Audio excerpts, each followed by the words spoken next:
Welcome back guys, and today we're going to be making a top 10 coasters video, and I've done this before on the UK and on the Netherlands if you want to go and check that out, but now we're going to be doing France.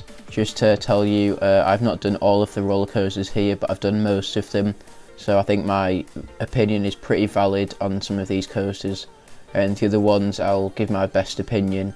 So let's get into the video. Starting off the list, we've got Pégase Express, which is a Parc Astérix. This is a family coaster and nothing more, but it's got some fun moments. It's a really long ride and it's got some decent airtime, I guess. I wouldn't say it's anything special, but it's a really long ride, and I think it's got 2 lift hills and 2 launches. So yeah, that probably does sound impressive to you, but it's an impressive ride. It's a good coaster and it lasts a while. Next up is Crush's Coaster, and this is at Disney World. Well, actually it's Walt Disney Studios, but it's part of the same park. This is mostly indoor, so that's why I've not got a POV, because it's all dark. But this ride's got an amazing theme. It's based off Finding Nemo, so it's a good coaster and it's really thrilling actually indoor. It's got some pretty big drops, which I was not expecting. The next coaster is Yukon Quad, which I've not ridden, but from looking at it, it looks like a really fun ride. It's a very fast speed. I think it goes up to around 50 miles an hour and it's got 2 launches. So it's a long ride. It looks like it's got some good transitions, but I don't think it's got any airtime, to be honest, so I think that sort of lets it down in this list. Next up is Space Mountain, and this is a ride which really surprised me. I went onto it not expecting it to be anything special. I knew it had a launch because you can see that from the outside, but what I did not know is that it had inversions. So yeah, it does have a vertical loop and a couple of other inversions. I think it's got corkscrew, and it's really intense, and the launch is surprisingly fun. And yeah, it's got a good atmosphere and some good music inside, so it's a good ride. I really like this ride.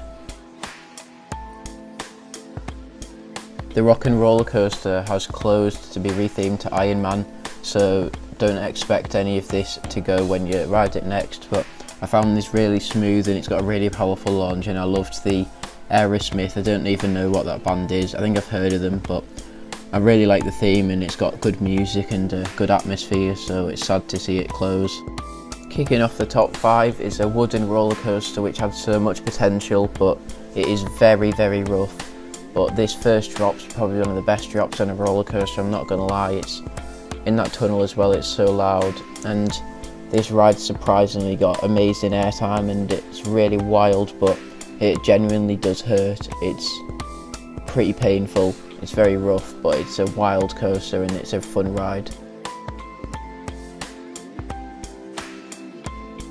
Number 4 is another coaster that I haven't ridden, but it's just opened for 2019, and I've ridden Gold Rush, which is the same model, and I'm sort of going off that for how this would be.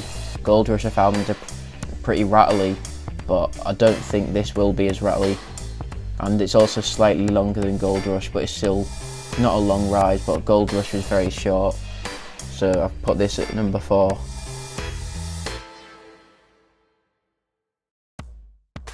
Number 3 is Monster. Now this coaster could have easily been the number 1 in this list, but I think I'm slightly biased to the 2 coasters above this which I have ridden and I rate very highly.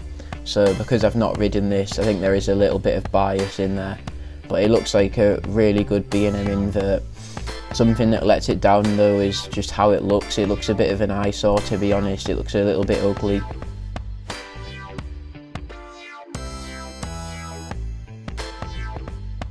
Number 2 is Alpina Blitz, and I absolutely love this coaster. The first drop is unreal. You go flying out your seat, but the problem with the Mach restraints is that they clamp down when they go under G-force.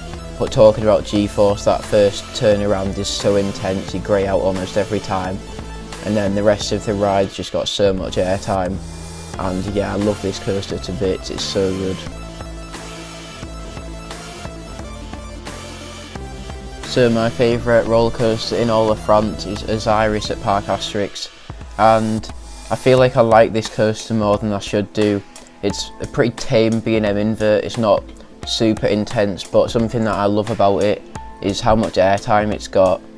I don't know why I'm saying that, but it's actually got genuine airtime on a B&M invert. On the first drop, it's so good. It's probably one of the best drops, and probably the best drop in an invert I've been on. And yeah, down there you splash underneath a water pool, and you get airtime there. It's got some 0G rolls, and it's a long layout. And there you see you drop down again here, followed by another 0G roll, and that's just why I love this coaster so much. So thank you for watching, and I'll see you next time.